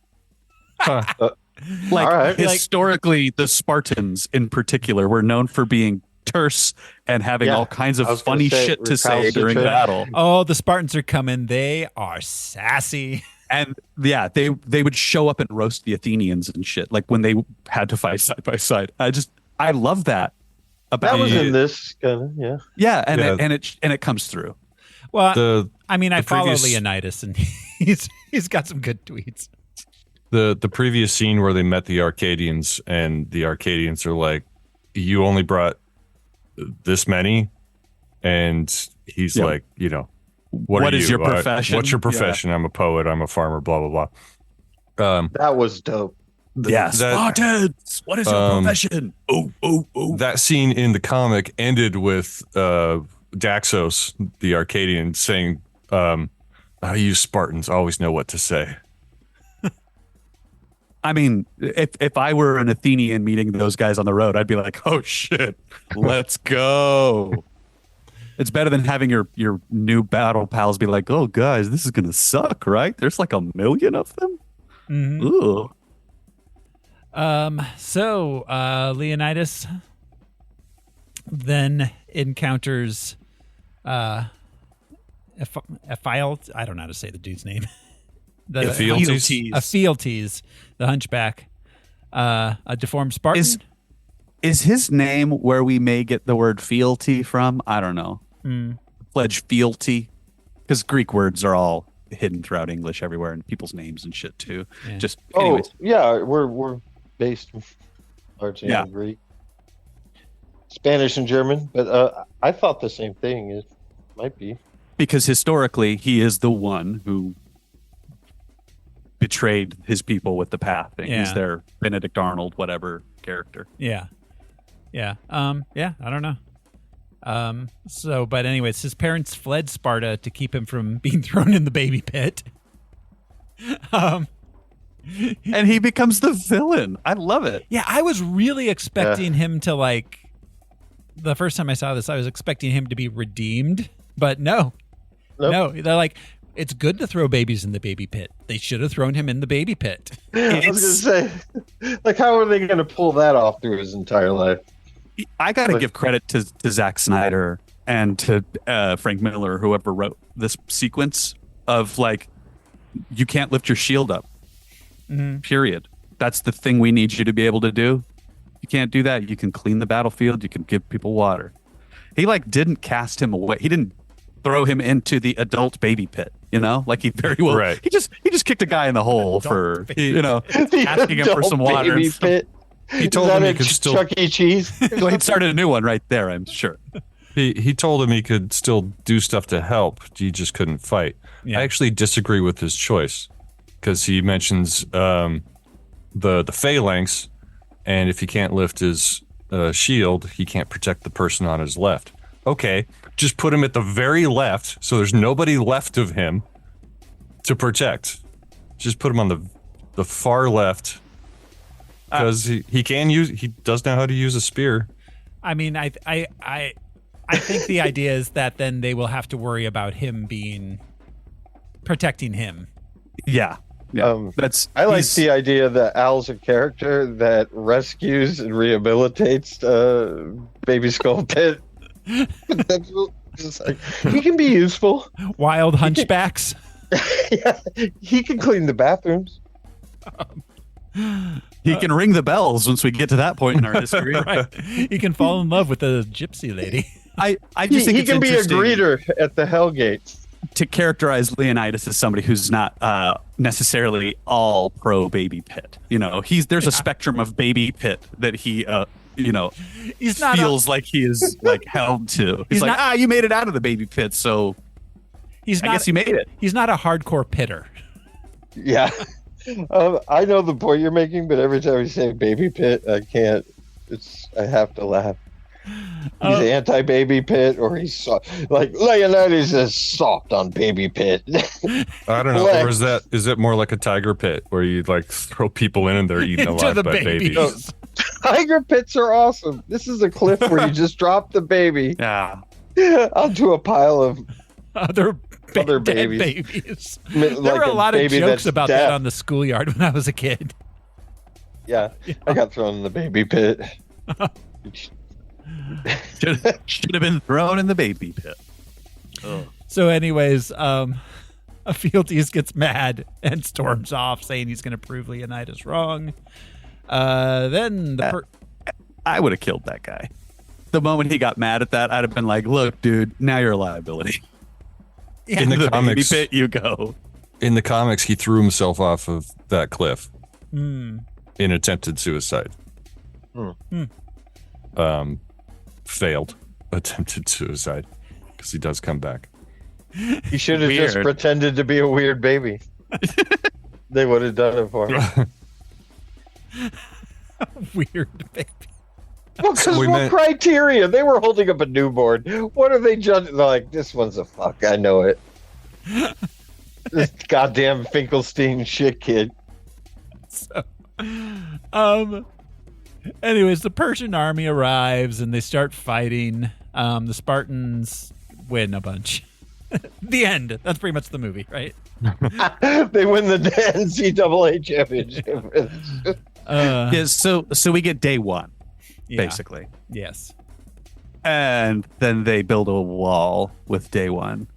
Well, okay, no, but first, we cut back to Sparta, where the queen meets with the nice politician guy again, who tells her that he's arranged for her to speak in front of the council in 2 days, and she should use that time to win over Theron. Theron approaches her and is vaguely threatening. Oh, he creepy. Yeah. He's a creepy creeper. Then, back at the battle, the Persians have withdrawn and the Spartans are cleaning up the battlefield. They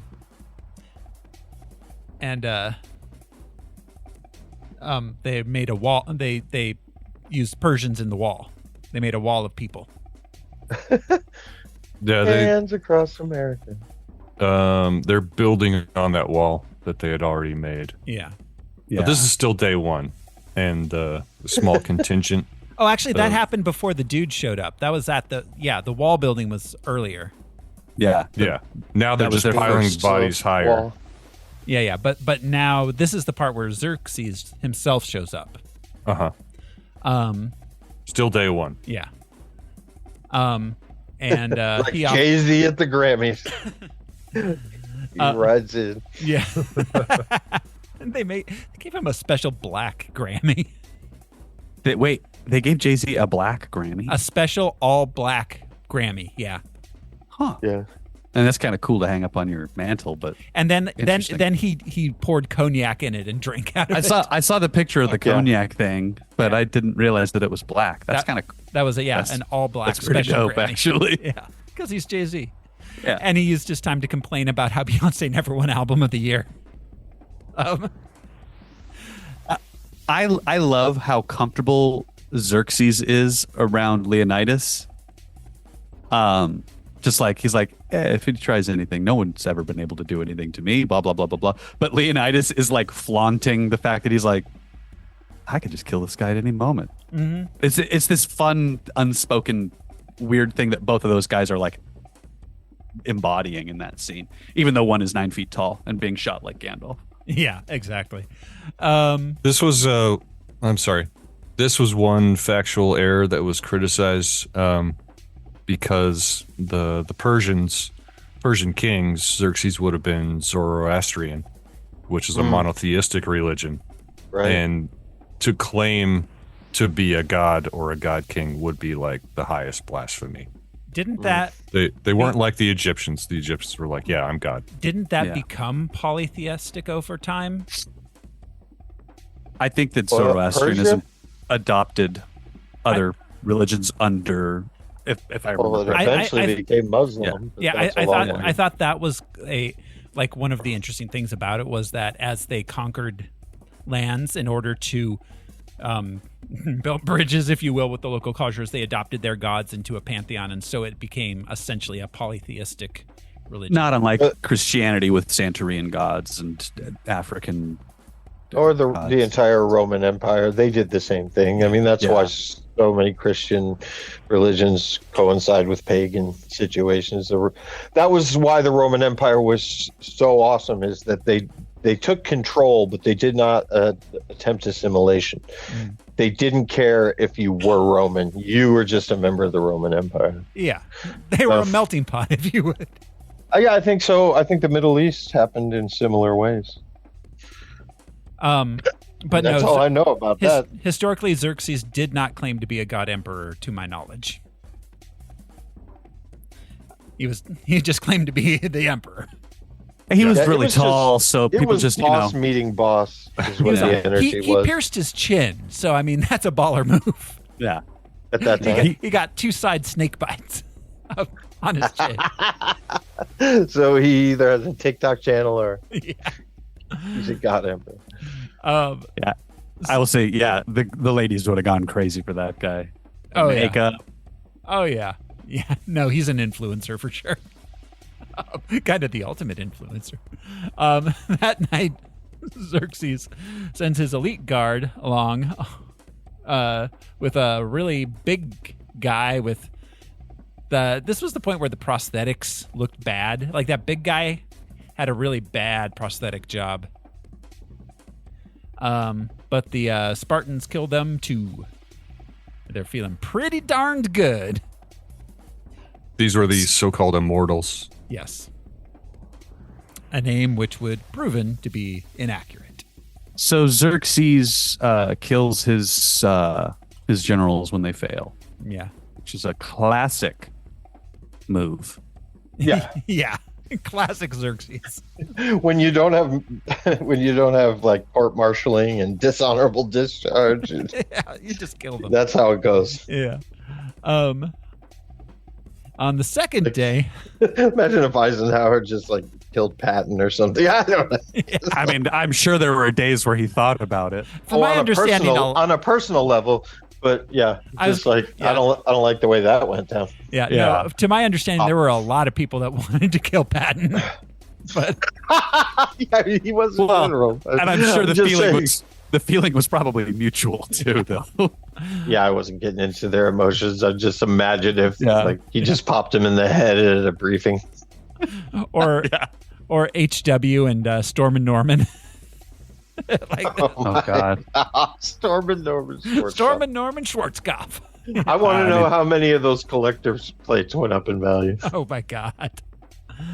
On the second day, Xerxes brought forth a partridge in a pear tree, and new waves of armies.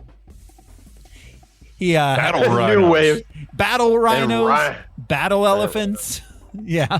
The Spartans. New band. Incendiaries. Yeah. He had a flock of seagulls. With big hair. Yeah, the battle rhinos. Is this the point where there's the guy with the choppy arms? We just missed Choppy Arm guy. He chopped off the heads of the generals. Oh, that's right. No, but he was in battle too, wasn't he? Or was he just chopping the heads? He was just removing generals' heads. I think that he is a single use kind of. God, I don't know what to call him. He was their version He's of like the guy Swedish that- chef. Executioner. Executioner. Yeah. Thank you, Al. He's I like was the gonna guy say- that he's the Persian army equivalent of the robot that passes the butter in Rick and Morty. What is my Or purpose? the Swedish chef.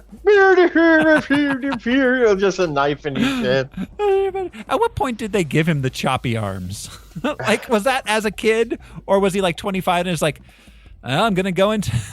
So, Gonna do you go- think there's like this is my question. Is there a small medical team that they travel with that's like, oh, he's torn open a seam. We must re-sew it back up. Do you think he's got like 4 or 5 like little nurses that maintain those choppy arms? He's got to be a logistical nightmare. You got to feed 5 Some people of those- to take care of the choppy arm guy. Right, he can't feed himself. Yeah. Oh, and then someone's got to feed the choppy arm guy. That's a 6th guy to take care of choppy arm How- guy. And someone's like got to an wipe his animal. butt. That's right, Why? choppy. Oh, that's it. Why not Did they just wipe bring an up? axe? Oh yeah. Did they even wipe their asses? I mean, I assume they did. They were civilized people. Yeah, I mean, it was Greece. There was a lot of things happening with buttholes. They didn't want. Oh, it that's dirty. true. That's true. There was a lot of reason to keep that area clean. But yeah, Ugh. no, choppy arm guy is a logistical nightmare. They would have done far better just to have a guy with Yeah. a sword. I mean, the logistical chain behind him is 5-6 days long. Movie Yeah. ruined. Yeah. This is a slight Immersion. diversion, but I was watching Gotham. I don't know how many of you people did. You guys did, but I loved it. Us people. Anyways, one of the. Oh man, I froze again. You're good. Okay. Well, one of the main guys, Butch, he has his hand cut off by Penguin, and he's trying to get a job with another crew. And the guy, Gallivant, is literally like, I have probably 15 thugs with 2 hands. Why do I want? Yeah, it's just, imagine the same guy. Look, I have no hands, but I'll let you sew anything you want. Yeah. Yeah, you can sew anything on here you want. You want to sew on some swords. You want to, sew on a remote control. I can just A change tiny the chainsaw. Shoehorn hands. Yeah. That's helpful. The whole I know the robot with the shoehorn obstetrician hands from Star Wars.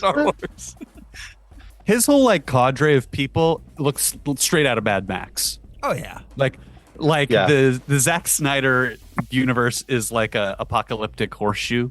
Like the future is the past. Nothing makes a guerrilla army like men who have nothing to lose, and that's just that's historically Yeah. a truth. So yeah, of course he has the dregs. Just like, are you ready to fucking run into a sword? All right. You weren't thrown in the baby skull pit, so Yeah, so you better let's get busy. let's get sewing onto them arms. Show them why you didn't deserve that pit. So anyways, after they kill the rhinos and elephants that night, but not the hippopotamus. The captain's son gets beheaded. yes, the captain's son gets beheaded, and the captain is very sad about that and angry. And they say he breaks. It said he breaks ranks, but they've been breaking rank all over the place. Yeah. Yeah, they just kind of Real loosey goosey. and again, there's like I see like maybe 20, 25 of these guys. I'm not seeing 300. So that night, a fealties shows up at Xerxes, who's having a party, and It's a party for a fealties, man. yeah, they're like, "Come on, man! Look, we got chicks, we got booze. What do you want? Money? We got Join the Chips. dark side. Yeah." Meanwhile, back in Sparta, the queen meets with Theron. She tries to win him to her cause, and he tells her he will if she'll give him a little bit of that Gorgo action. She agrees, and he does the gross villain sex on Gorgo. the Gorga style. It's just a chopped salad, or it's just a wedge salad. A bunch of blue cheese. Gorgon. Back at the Spartans' camp, Leonidas' second in command, Delios. Delios has lost his eye in the battle, and they learn that Ephialtes has betrayed them and has led. Yeah, that is where the word comes from. Sorry to interrupt. I looked it up, but yeah, the loyalty sworn to one's lord or on becoming his vassal. So I think his name is that. So, so we find out that Ephialtes showed them where the secret goat path is. Where the men are men and the sheep are nervous. Yes, exactly. The Arcadians leave. The Spartans choose to stay. Leonidas orders Delios to return to Sparta to tell them what's going down. Like, do I have to? Can we just tie it to a goat? And send him They're down, not the Hellgate. send him down the secret goat path. Yeah. It's like they don't really do well with messengers. I'd really rather not. Yeah. Every time a messenger shows up, he ends up in the non-baby pit. Mental note: don't stand near the pit. Let alone right in front of it with your back to it. You know, that messenger did walk right up and stand on the edge of the pit. That's kind of on him. And it continued to talk shit. While standing on the edge of the pit. Like, come on, dude. If you're going to talk shit, stand, like, in a clear, open area. Can we meet in the hut outside of town, please? Yeah. So the next day at the council meeting back in Sparta, the queen gives a big speech, but Theron betrays her and tries to say that she was trying to bribe him with sex. Gorgo kills Theron and reveals a bag of Persian gold. Zack Snyder, he's not a he's not a subtle filmmaker. He bleeds gold. Yep. Yeah. So after he spills his treasure all over, oh no, my treasure! the council agrees to send reinforcements. But on the third day, the Persians, led by Ephialtes, traverse the secret goat path and surround the Spartans. Xerxes approaches with his army and his general and again demand they surrender. And at first it looks like Leonidas is going to surrender, but it was all a trick. Twist. The Spartans don't, and they kill the general. Xerxes orders his troops to attack. Leonidas throws a spear at Xerxes, which slices his face, showing that he's actually a human that bleeds. A 9-foot-tall human that bleeds. He's just like you and me. Yeah. He's no god emperor at all. He's only an emperor. He avoided the baby skull pit. Yeah. Leonidas had one job. Yeah. If he had just thrown that spear accurately, it would have been done. Xerxes would have been dead, and they would have been like, all right, guess we're going home, guys. Yeah. This makes me think of all the guys like who tried, like the guys who tried to kill Hitler with bombs. It's like, why don't you just shoot him? Right? Like, why? Or Why is it it? reminds me of the whole game relying on the extra kick, and the kicker just misses the goalpost completely, Right. It's like, well, and his life is just ruined. and it's like, but well, you shouldn't have been in the position where the extra kick. Right. That's right. Why is the receiver kicking? Yeah. Yeah. Yeah. So, they fight, and Leonidas is the last to die. There's the hail of arrows. It's all very Snydery. We cut to the queen being sad in the wheat field. Wait, before the wheat field, we get the narrator who said, like, before he left his wife, he never said, I love you, baby. And then the last thing Leonidas says when he dies is, baby, Gorgo, I love you. And then he dies. Yeah. So, character development, I guess. Yeah. Loving a woman is so gay.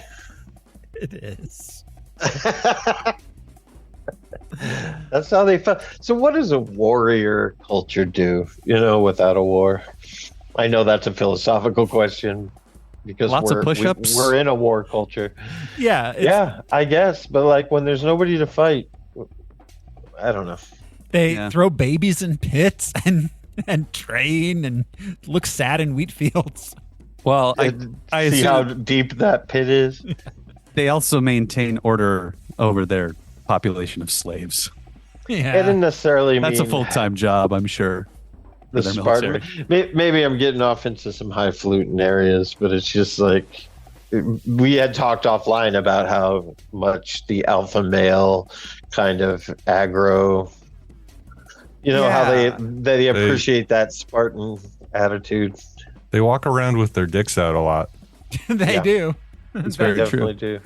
I mean, this is the third corner on that incel tri-corner hat. That of we movies. Yeah, Like- this is the part of the Venn where like the truck nuts fall, or the like my other car's a gun. Yeah. Well, because I mean, like, it is a military-centric fascist government, like historically speaking. Like, but the fact that people are like, yeah, we need to stick back to that strength thing. Like, whoa. I think even more than the political aspects, I think they just love the greased up warrior. We all yell together. We all yell the same thing. Yeah. And we, everything's a pissing contest. I think the political aspects of our tricorner hat fell more into Vendetta, V for Vendetta. But I know what you're saying here. But I think this is more just about the posturing. And the physical the tough guy male identity. Yeah. Right. Like, there's that. Yeah. Everybody else is a soy boy. You know. Yeah. They're Spartans. And the oxymoron of the, all the alpha males, that, that guy's an alpha. And I'm an alpha too. He's an alpha. Wouldn't you like to be an alpha too?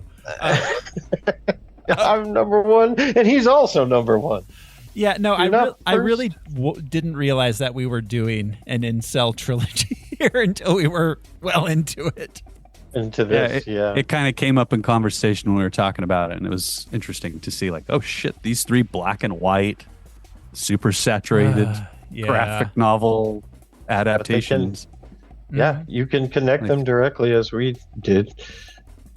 Well, okay, I'll do it briefly. Sin City had the perversion and the misogyny, and then even cannibalism shit, which sort of translates to 4chan. With the shock each other as much as you possibly can with the most grotesque shit. Then we had V for Vendetta, which has got your Anonymous and your WikiLeaks and your everything's a conspiracy, QAnon, Deep State, and then finally this one, the modern fake aggro male. Yeah. Spartan kick is the thing. I mean, the CrossFit and things like that. Not to to go after CrossFit or anything, the but Joe Rogan thing. So much of that is wrapped up in that identity of being a warrior, even when there's no battlefield to truly fight on. That's what I was getting at. Exactly. What do the warriors do when there's no war? They just fuck things up. We briefly mentioned talking about this, like the Punisher going after cops who use the Punisher symbol, like. Being Spartan and being a police officer is kind of spooky, in the same way that the Punisher identity is kind of spooky if you're a cop. Mm-hmm. But these are all all these guys would have ended up in the baby pit. Let's be clear. None of these people are fake, alphas, fake wannabe. Ones we're talking about. Yeah, because we're not talking military terms. In military terms, you need automatons. You need killbots. You need everyone who's going to listen to one leader. Mm-hmm. But we're talking about what society has come because of these movies. Yeah. You don't need moderates in a war. But when there's no war, you do need moderates, and those guys don't understand that. Yeah. But anyway. Yeah, so 300. Yeah, Gorgo is sat in a wheat field. Delios arrives home, gives her a necklace. He finishes telling his tale to the Spartan Council, and then that cuts to him telling it in front of a large army. He's leading the Greeks into a fight, and that's it. The Battle of Plataea. Yep. Roll credits. I would point out, no one in the back can hear this guy. Yeah. They've all heard him tell this story, I'm sure, on the way to the battlefield, and over years and years and years of him telling it. Because it's how many years between that battle and this battle, Al? 1. Oh, it's just 1 year? Yeah. Historically speaking? Yes. Damn, they turned it around in a year. Yeah, they got it. That's pretty cool. Yeah. That is 300. That's it. Are we going to do the sequel? We have Sin City 2 and 302 on our list. I don't want to anymore. It's been a trudge going through these three movies.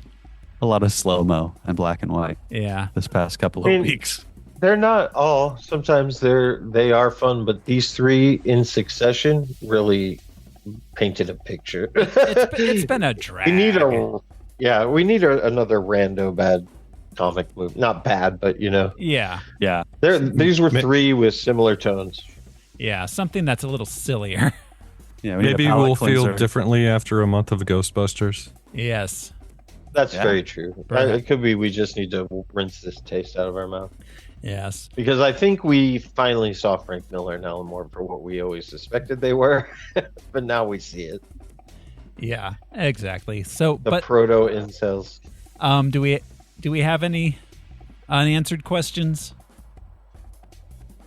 or final thoughts? Not in context of the movie, no. No, Yeah. I enjoyed it. Can I say? That actually brings us that's a good segue. That brings us to the Siskel and Ebert scale. So, this is where we all provide a thumb. It can be up, it can be down, it could be, I guess, chopped off and replaced with a sword. And we will start, as we always do, with Josh. Josh, which way are you going on this bad boy? Well, it's a lot like last week's.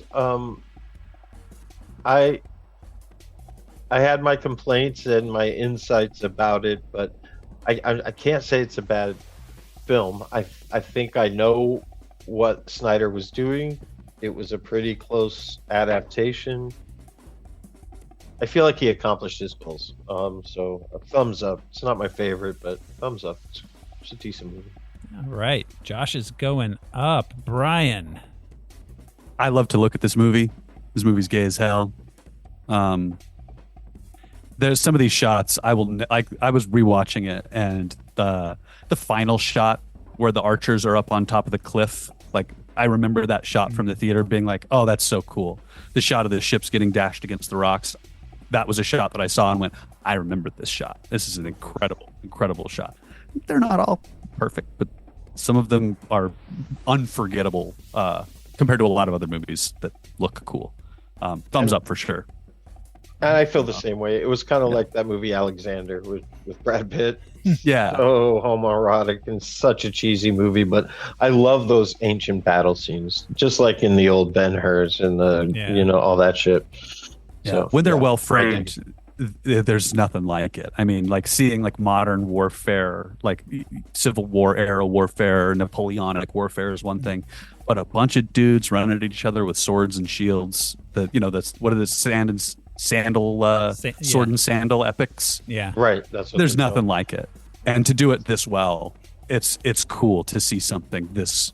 Because everything's been her. Guns now. Everything is Yeah. guns. Yeah, exactly. There were a lot of moments where I was like, man, if you had a gun in this would have been so lame. Like, this has to be this weird, them making faces as they're killing other dudes. Yeah. Like, absolutely. Hand to hand. It's extreme. Right. Thumb and thumb. 2 thumbs. 2 thumbs up. Al, that brings us to you. Yes, it does. I did reread the graphic novel yesterday. Frank Miller, it was a quick read. I think I read it faster than the movie took.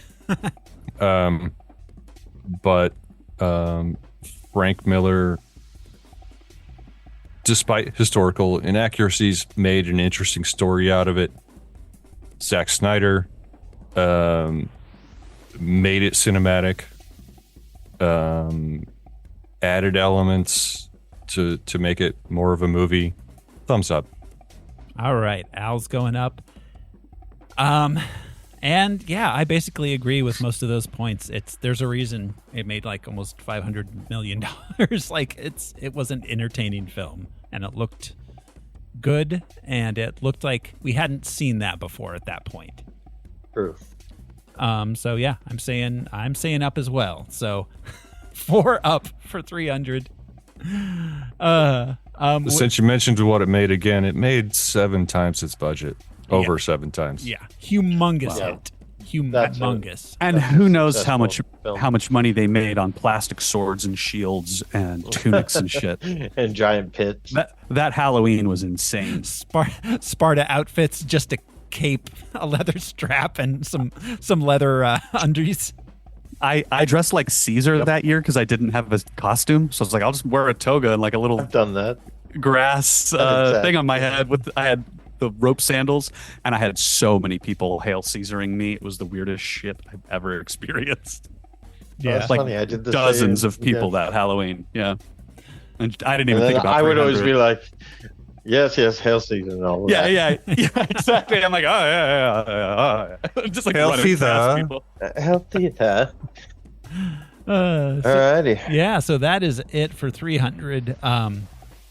Next time on Harmless Phosphorescence, we are taking a break from our comic book adjacent series, and we're going to be doing some bustin' because it makes me feel good. Next time, Ghostbusters, 1984. Who are you going to call? Us. Yeah. So, oh, no, I know which buster we all are. Oh, yeah. For sure. So, yeah, that is next week on Harmless Phosphorescence. Until then, thanks for hanging out with us. This has been one of your hosts, Thoreau Smiley. I'm off to find the secret goat path. Do you need a giant bottomless pit in the middle of your town? Call Josh CC Masonry. We'll build it for you. And we test with squirrels. Not babies? Well, I'm Brian Lesh, and I'm just going to say it one more time before we go, because I'm not going to get to say it again. Baby pit. I preferred baby graveyard, but Yeah, skull. Yeah. consider the fate of your women. I'm Alaric Weber. We'll see you next time, everyone. Bye.